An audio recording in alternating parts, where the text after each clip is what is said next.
Hi, this is Paul, developer of Hyperion, back with another video. I thought it might be a good idea to revisit the most basic things of Hyperion usage, and I want to revisit some of the most basic things in Hyperion, bearing in mind that the interface has been updated quite a lot since the first time I made this kind of a video, and things have changed, such as the node selection toolbox, and in general, the user interface is much more polished now, and there's quite a few things that are very slightly different that it's worth repeating this basic introduction to patching given the new interface. Let's look at some of the most basic examples of patching. Right-clicking on the node graph opens the node selection toolbox.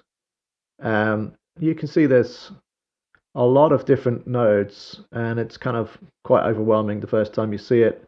But if you click on the commonly used nodes category here, you'll get a reduced list of nodes that are quite commonly used to make basic patches. Let's have a look at how we can just get a sound out of Hyperion to begin with. The most basic thing, we're going to double click on the oscillator, a stereo oscillator in this case, and we're going to double click on the audio output node, and let's take a look at those two together. So if you click on the nodes, you'll see the edit panels open on the right hand side, and if you look on the graph and you hover your mouse over the pins, you'll see some tooltips pop up, and here we've got the audio output, and we're going to hook it up to the audio input of the audio output node. Now, you don't hear anything immediately because the level is set to 0, so let's turn that up, and now you should be able to hear the oscillator. This is pretty much the most basic patch you could ever do. If you click on the waveform viewer icon, this button on the top of the edit panel for the oscillator, it will open up a waveform viewer which lets you see the wave shape of the different waveforms that are selected.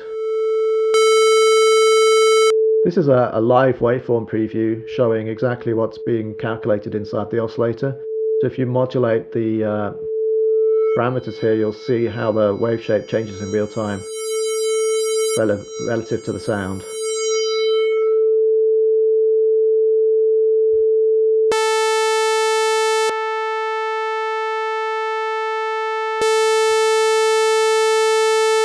Okay, so normally you don't have a patch like this where you just have a sound playing constantly. Normally what you want to do is trigger notes and modulate the output level based on an envelope is a typical thing to do.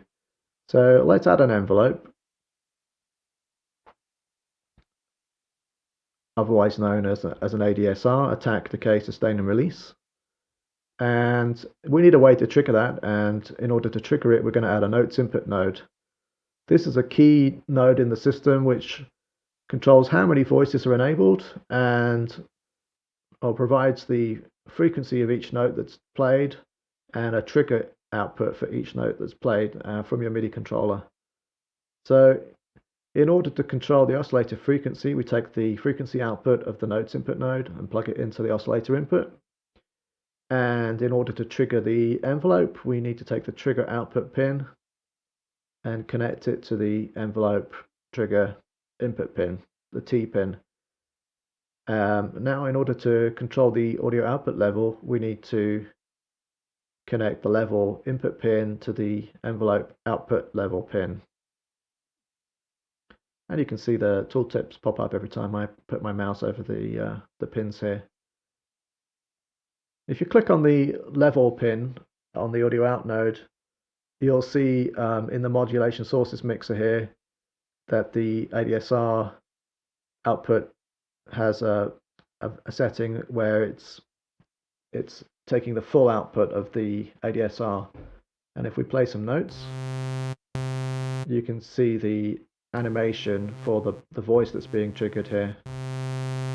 If I play two voices, you'll see two notes popping up here.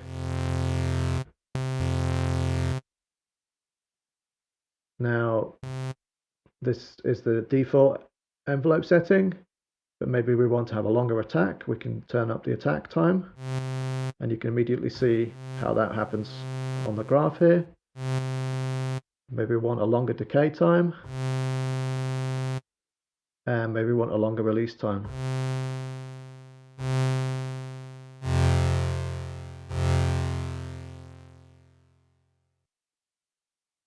So sometimes you want the sound you're playing to be velocity responsive. So in that case, you can take the level output pin from the notes input node and connect it to the ADSR level input pin. And here you can see that every time I play a note, the level that's used for the ADSR will change depending on the velocity of how hard I hit the key. If I set the initial volume to 0, you'll still hear an output because the level input value here is higher than 0. You can see how that level is coming in. If I click on the level pin of the ADSR, the level input pin, you can see the different levels that are being triggered when I play notes.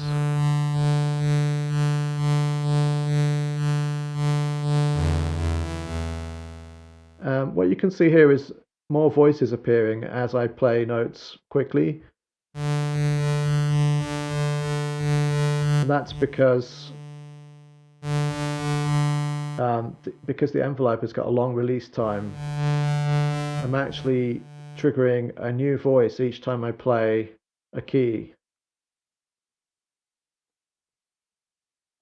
And that's the default setting, but you can also switch the setting to one voice per note. So if you repeat the same key, only that voice will get re-triggered, and it will cut out the previous note on that frequency on that voice. Here we've got 8 voices enabled, but we can turn that all the way up to 32 voices. Or we can drop it down to one voice only. And in one voice mode, you have these mono playback options like mono legato. Mono legato means every time I play a note, if I hold the existing note and play a new note first in the legato style, the envelope is not getting re-triggered. But if I release the keys between notes, the envelope does get re-triggered. In the one voice mode, you also have a portamento option.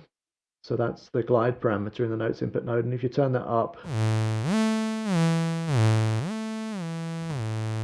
you can hear, as I turn up the glide time here, the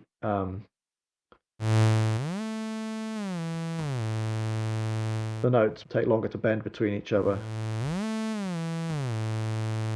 We also have a V glide, velocity glide option, which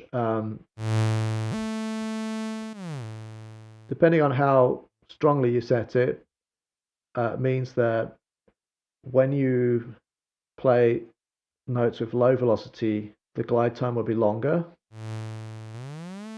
And when you play notes with high velocity, the glide time will get reduced.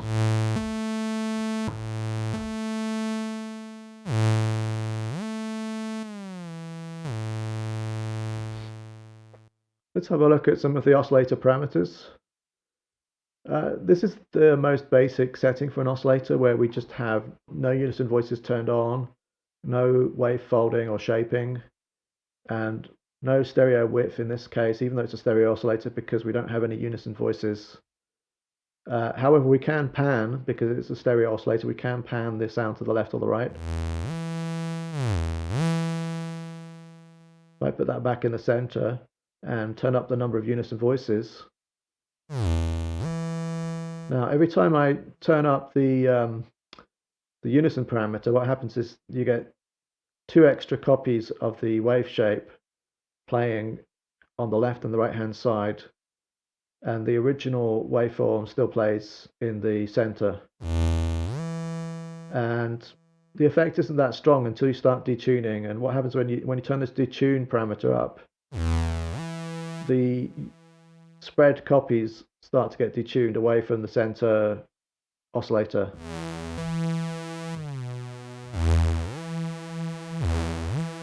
And if you keep turning it, eventually you'll hit some preset semitone offsets.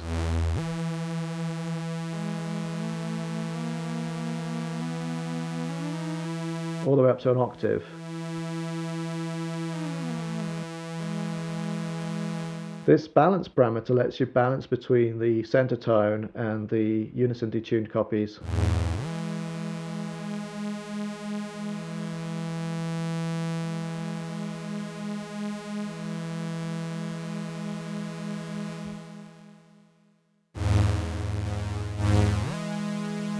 Adding more copies makes the sound thicker, basically.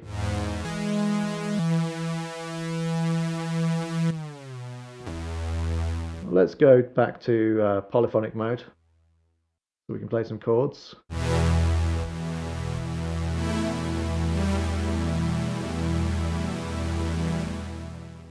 So that's a very simple patch. Typically though, in a synth patch, at least in subtractive synthesis, we'll want to filter the audio output from the oscillator. So one of the other commonly used nodes is the stereo filter. And we can plug that into the chain. And if we click on it, you can see the edit panel opens up. And we have typical filter options here: cutoff, resonance,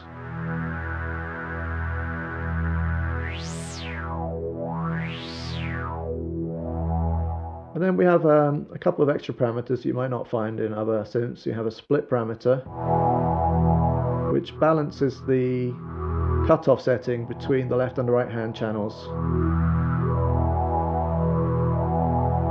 And that parameter adds a bit of stereo offset, which can be quite useful even with a mono input going into a stereo filter.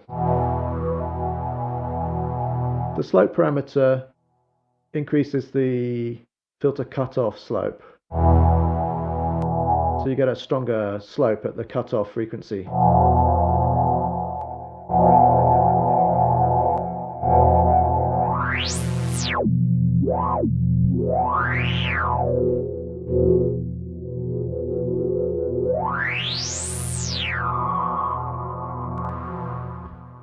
And we have a saturation parameter which boosts and saturates, or cuts and then post filter boosts.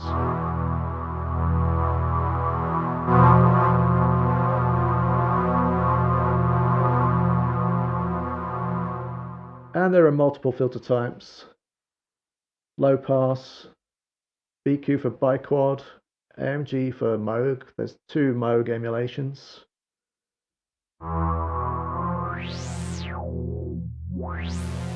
The Moog filter tends to cut out the bass part of the spectrum when you turn it up. There's an OB style filter here, OB for Oberheim,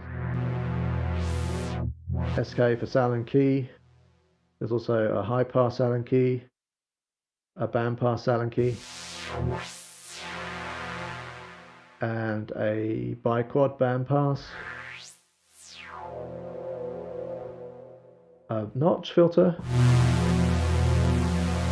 which is fairly subtle unless you turn up the slope parameter.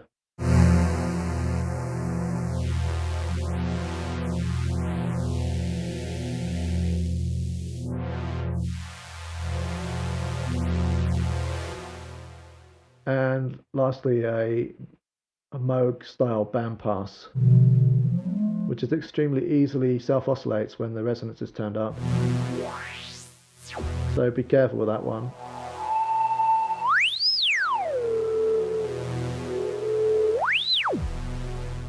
The MG2 is also pretty good for self-oscillation.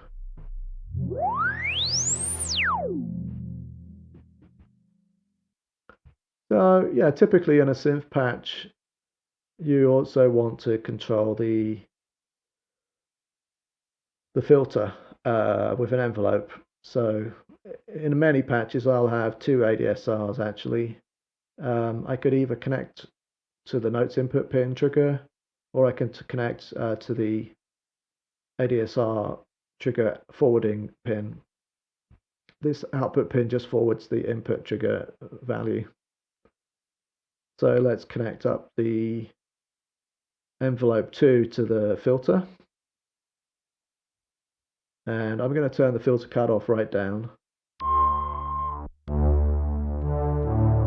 And now you'll see that the envelope is going to control the filter. If I click on the cutoff pin, you can observe the envelope affecting the filter here.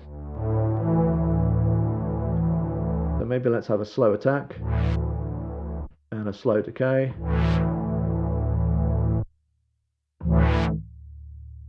And a longer release. Maybe that sustain level's too low. And we can make it go to a higher level by turning up the maximum level. So it opens up the filter more. Or we could reset it to the default. Double click, by the way, on any slider or rotary control to reset to the default parameter. So again, let's use the velocity level to control the envelope level. So depending on how hard I play, I can open up the filter more or less.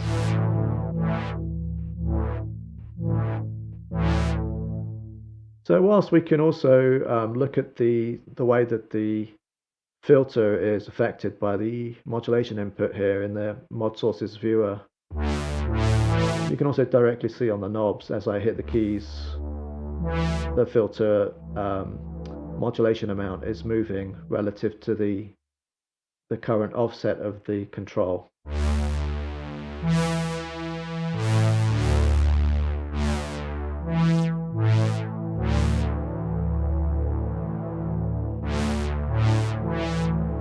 And what you're seeing here is the last voice that was triggered by playing notes.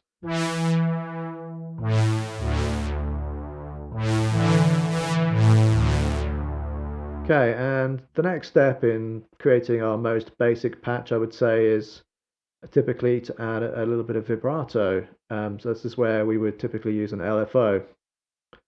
So I'm just dropping an LFO onto the graph, and I like to use sine waves for LFO. Some people like to use triangle. You can also click on the waveform viewer and you can take a look at your LFO. And the waveform viewer is pretty useful in this case because you can adjust the start phase and you can see how that affects the beginning of the wave shape for the LFO, which is quite important if you're going to use the trigger input to reset the phase of the LFO. In this case, I don't really care. This is a vibrato. I'm just going to let it free run. And I'm going to connect it to the fine tune input of the oscillator. Right now it's on a very slow setting. Typically for vibrato you're going to want around 4 Hz. And that's a little bit too much, too strong. So what I could do is I could turn the level down here inside the oscillator itself, the LFO. But also what I can do is I can leave that at whatever it was, the default setting, and I can click on the input pin and I can adjust the amount of modulation in the mod sources mixer.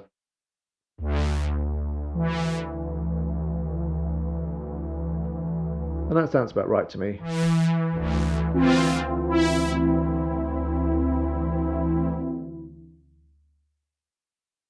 Let's take a look again at our oscillator settings. I'm actually going to pin this node because I want to be able to see this node all the time. So I'm going to pin that panel, and that will pop it over to the right hand side and keep that open. And I think the same with the notes input node. I want to be able to see that all the time. One thing we didn't talk about in the oscillator is the width parameter. The width parameter controls the stereo spreading of the unison copies. So if I turn this up a bit more, the sound should sound a little bit wider.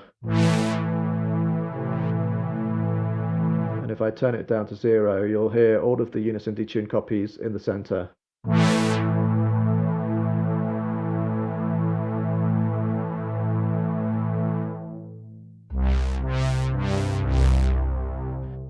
One little trick that I use a lot in my patch design is to pan the individual voices left and right depending on the keys that are pressed. And I do that usually by connecting the pan control for the audio output to the key down toggle output of the notes input node. Now that's a bit extreme, so I'm going to turn that down so that it doesn't pan them quite as much. And I think that sounds pretty nice. It's a nice effect.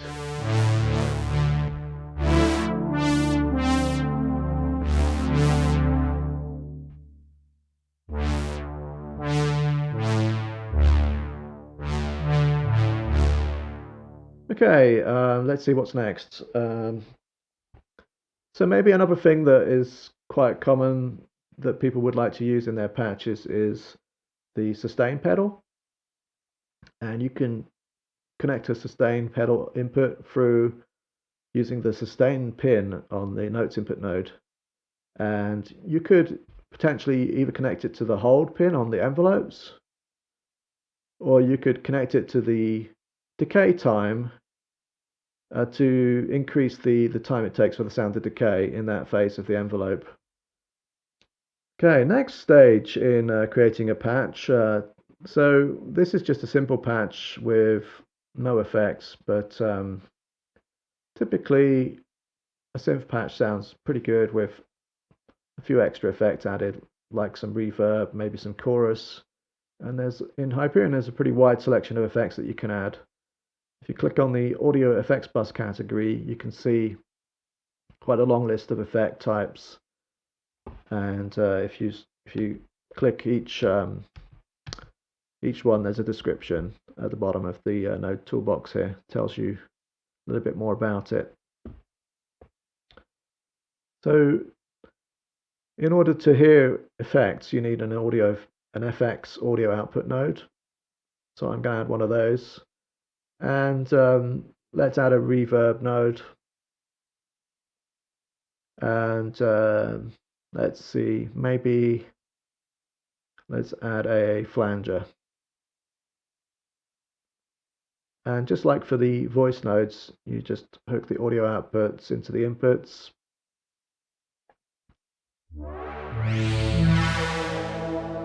And if you take a look at the audio output node parameters, you can see that the wet dry setting is by default set to 1. So when you do have an audio effects chain connected, it will send all of the audio from the audio output node to the effects chain.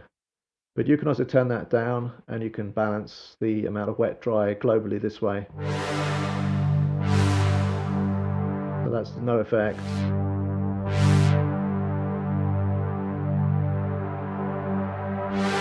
And then that's effects. And within each effect, there's often a wet dry or dry wet control as well. So if we want to tone down the amount of the flanger effect, we can make it more dry.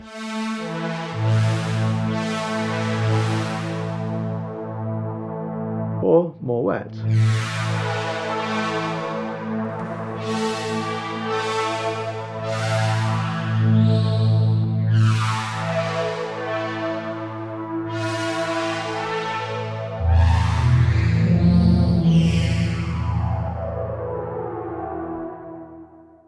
Reverb as well has a wet dry control.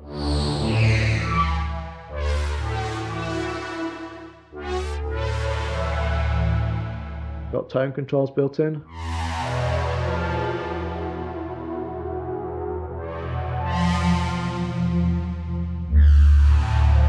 So this particular reverb has got a built-in modulator which has an effect on the delay times within the reverb algorithm, and just adds a bit of instability to the reverb times.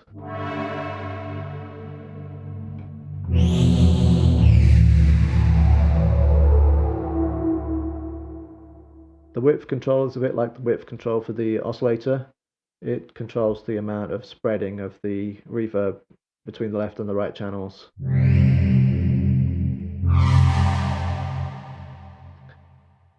And there's a couple of other reverb types as well. There's a simpler reverb that doesn't include any modulation, which is probably the least costly reverb. in terms of processing power. Turn that flanger down. And also let's make this patch have a faster attack and decay so that we can have a better feeling for how the reverb's doing.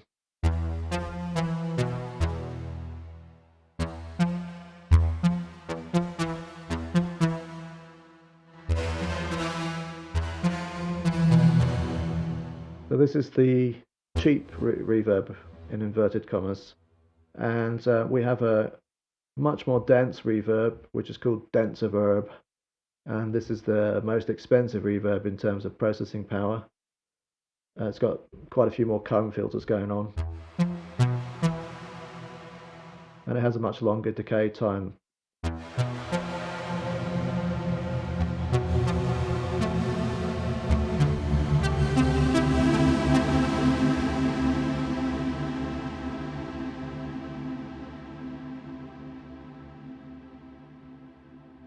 So maybe we want to make a more complex patch. You might want to start adding other oscillators, and you can do that by adding a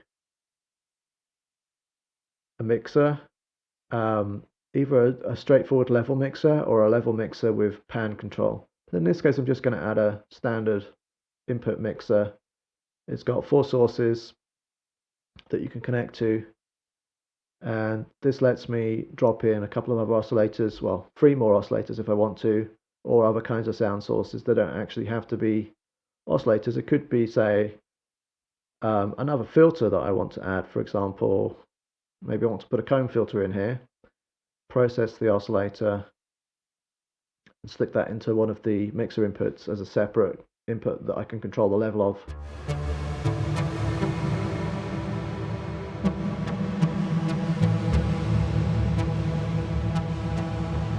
Let's turn the reverb down.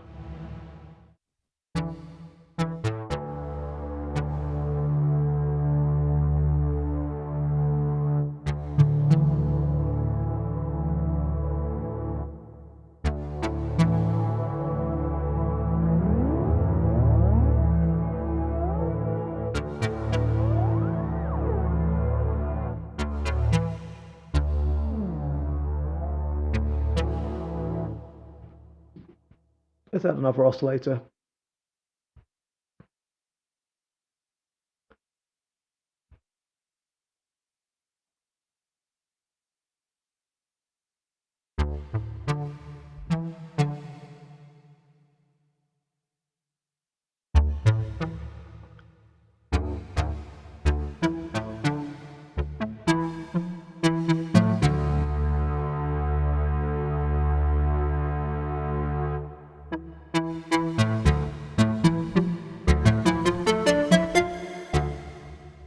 Alright, that was just an example. I'm just going to remove that comb filter for the moment.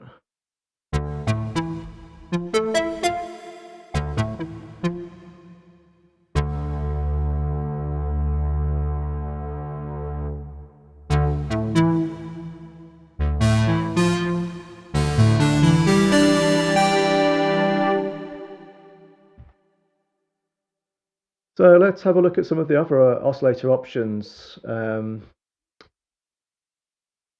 In the saw oscillator here, I've got Unison detune. So if I click on the exponential detunes button, it will spread the detuned copies exponentially in terms of their frequency offsets. It gives us a stronger effect. And if we connect the trigger pin to the oscillator from the notes input node, what happens is the phases of the unison copies and the main oscillator get reset every time I hit a key. And then this random control becomes available. And this is controlling the amount of randomization of the waveform. If I click on the oscillator waveform viewer again, we can get a feel for how this is affecting things. If I turn the detune level to 0 and the random offset to 0. You can see that all the waveforms start in phase and they're just aligned on top of each other. But if I start to detune, you can see that every time I hit the key, the wave shape is in phase, but as the sound progresses, the Unison detune copies go out of phase with each other.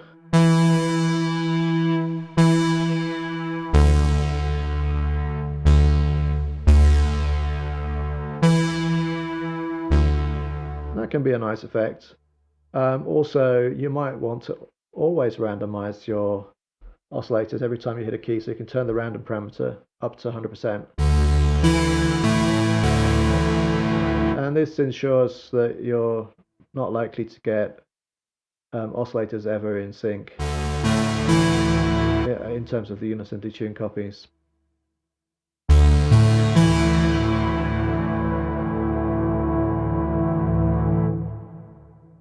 Let's turn down the level of this oscillator 1 and concentrate on the square wave oscillator I've got here, and look at another parameter, which is the shape parameter. Okay, let's look at the shape parameter. So here in this case, for the square wave, the shape parameter has a kind of a pulse wave modulation effect.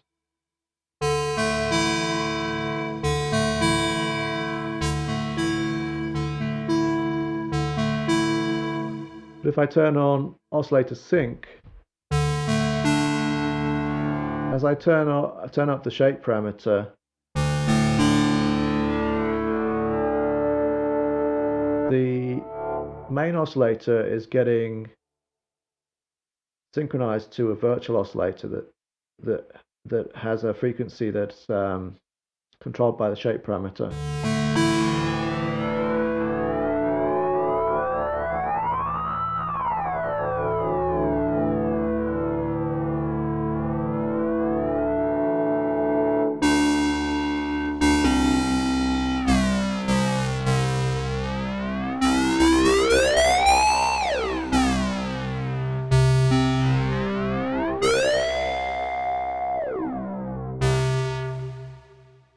Let's try a different wave shape.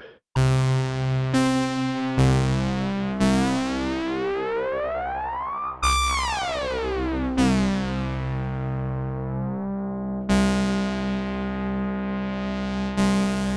just going to open the filter a bit so we can hear that effect a bit better.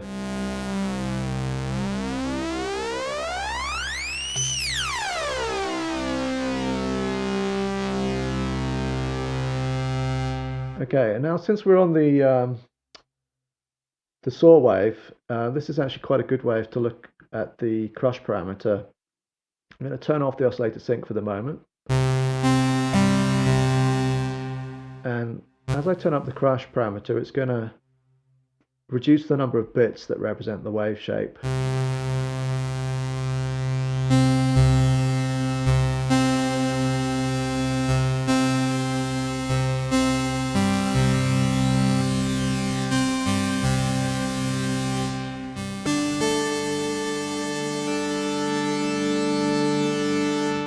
You can see the effect on, say, the sine wave.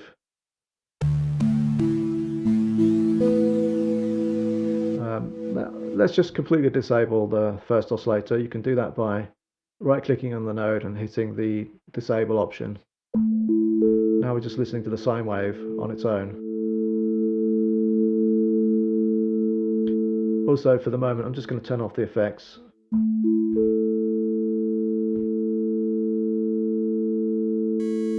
You can see how the crush parameter immediately affects a sine wave, adding a bunch of high frequency content.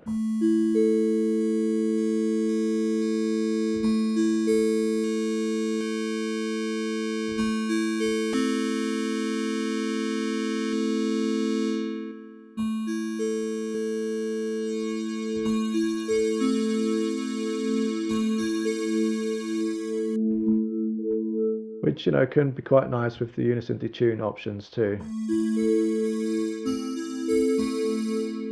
So, whilst there is a fairly short list of wave shapes here, the shaping options here, and the crush parameters, and the oscillator sync, and the unison detune, means you actually have a massive array of sounds that you can get to just by modulating these parameters.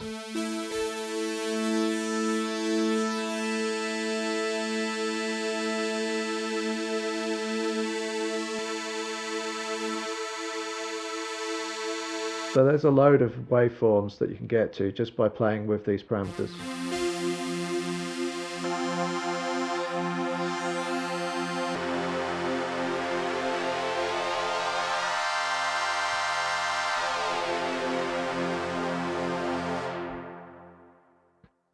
The waveform viewer has this 3D mode button, and it lets you see the change in the shape over time. It's pretty handy just to get a feel for how the sound is evolving. And it's quite nice to look at when you're editing wave sequences. So this is a standard oscillator we're looking at here, but let's just disable it for the moment, and let's add a wave sequence oscillator.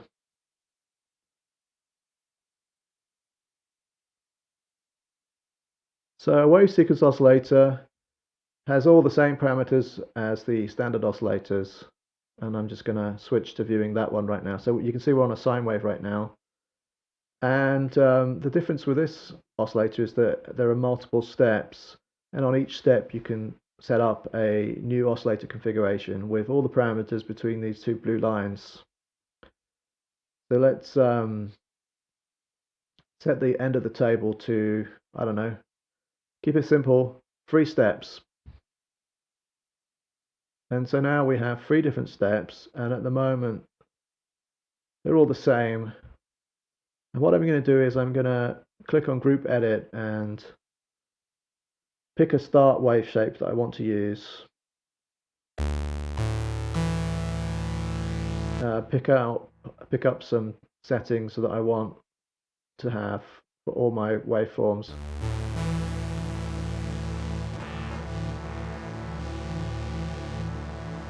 Okay, and now I'll turn off Group Edit, and now we can edit the different steps, but you can see they've all got the same parameters, and we can cycle through the table as well by controlling the start position.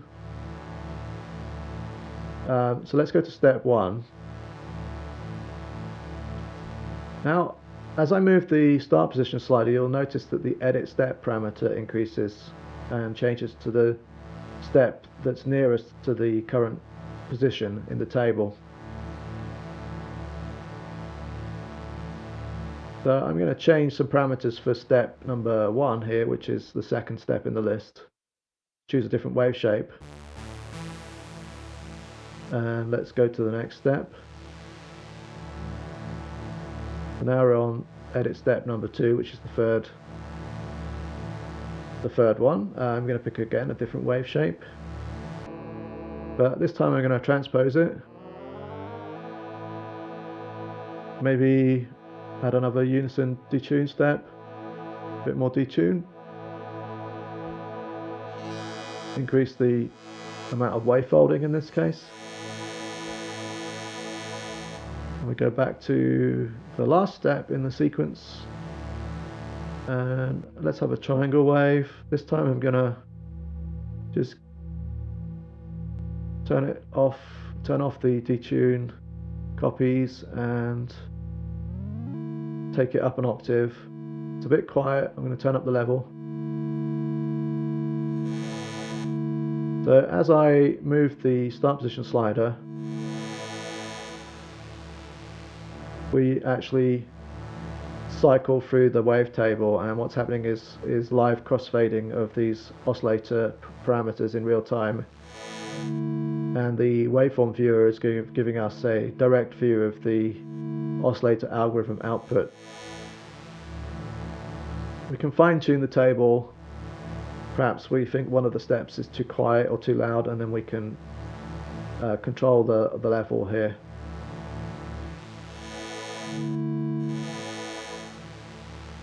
That's a bit quiet. Turn that one up. And that one a bit quiet too.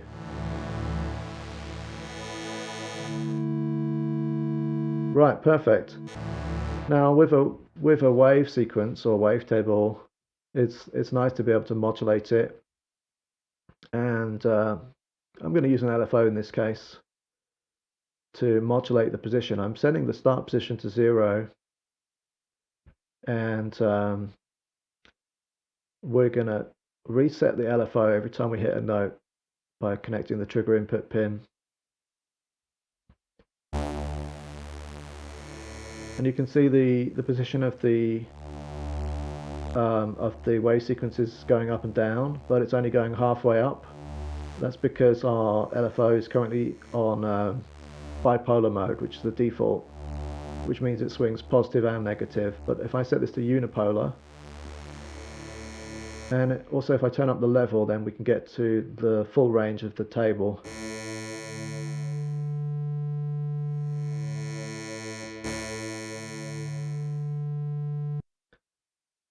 So another way to modulate the wave sequence would be with an envelope.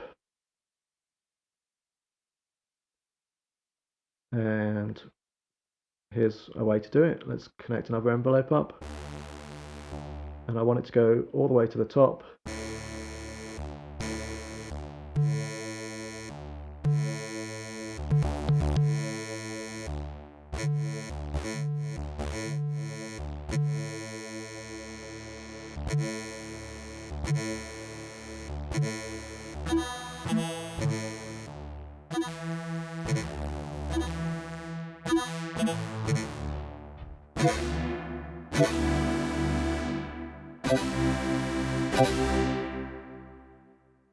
And the effects back on.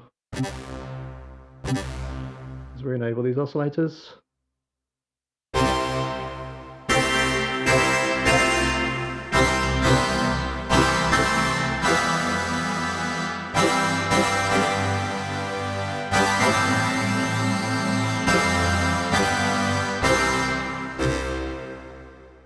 Okay. If you like your wave sequence, you can also save it and reload a previous one that you've saved by clicking on the save and load options in the pop-up right-click pop-up menu when you click on the node.